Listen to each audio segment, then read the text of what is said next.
Halo semua, selamat datang kembali di Kabar Finansial. Setiap orang yang melakukan investasi pasti menginginkan keuntungan, baik keuntungan jangka pendek atau keuntungan jangka panjang. Namun demikian, bukan berarti tidak ada risiko yang harus ditanggung oleh investor. Karena dalam setiap bentuk investasi, risiko dan ketidakpastian keuntungan merupakan dua hal yang selalu beriringan. Karenanya, ada sebuah ungkapan, semakin besar keuntungan yang didapat, semakin besar pula risiko yang mungkin diterima. Masalahnya, banyak calon investor yang tidak mengerti dengan rumus sederhana tersebut, sehingga ia tidak mampu mengendalikan risiko yang terjadi. Karena itu, sangat penting bagi kamu untuk mengetahui jenis-jenis risiko investasi, dengan tujuan agar kamu lebih mudah dalam membuat pertimbangan untuk memilih instrumen mana yang paling sesuai dengan tujuan keuanganmu, dan apakah risiko tersebut dapat ditoleransi atau tidak. Dan berikut adalah beberapa jenis risiko yang perlu dipertimbangkan jika hendak melakukan investasi. Pertama, risiko negara. Jenis risiko ini disebut juga dengan risiko politik.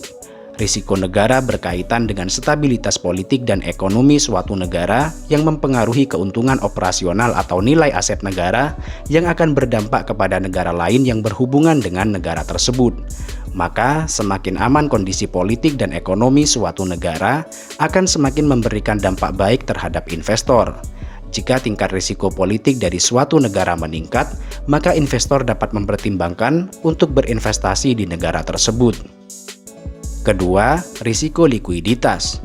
Jenis risiko investasi ini berkaitan dengan kemampuan suatu efek yang diterbitkan emiten untuk dapat segera diperjualbelikan di pasar sekunder, tanpa mengalami kerugian yang berarti. Risiko ini menjadi parameter untuk mengukur seberapa likuidnya suatu perusahaan. Semakin likuid suatu efek yang diterbitkan oleh emiten, maka akan semakin kecil risiko likuiditas yang dihadapi oleh perusahaan. Ketiga, risiko suku bunga. Di tengah sistem keuangan global yang masih dipengaruhi oleh sistem bunga, naik turunnya tingkat bunga biasanya akan mempengaruhi variabilitas return suatu investasi. Perubahan suku bunga ini akan mempengaruhi harga saham secara berlawanan.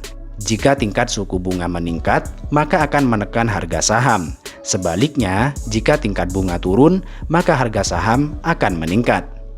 Keempat, risiko pasar.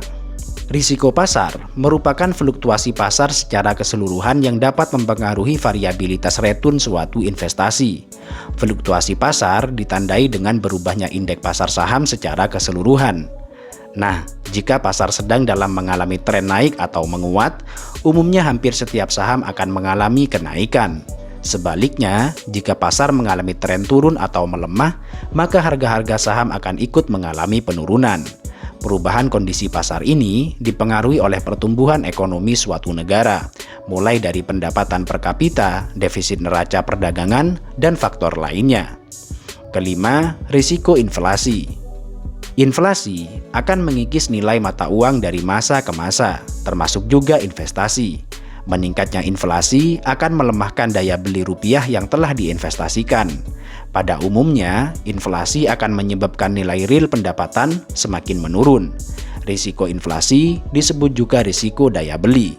Risiko inflasi akan terjadi apabila selama periode waktu memperoleh pengembalian atau return, tingkat inflasi naik melebihi return aktual. Dalam kondisi itu, maka investor akan memperoleh keuntungan yang daya belinya di bawah keuntungan yang diperoleh sebelumnya. Keenam, risiko bisnis. Setiap risiko dalam menjalankan aktivitas bisnis dalam suatu bentuk industri disebut risiko bisnis. Risiko bisnis merupakan suatu risiko menurunnya kemampuan dalam memperoleh keuntungan. Kondisi ini berpengaruh terhadap kemampuan perusahaan dalam membayar imbalan atau dividen kepada para investor. Dan terakhir, risiko finansial. Jenis risiko ini merupakan semua bentuk risiko perusahaan yang terkait dengan hal pembiayaan yang menimbulkan suatu kerugian. Risiko finansial berkaitan dengan keputusan perusahaan dalam penggunaan utang untuk pembiayaan modal operasionalnya.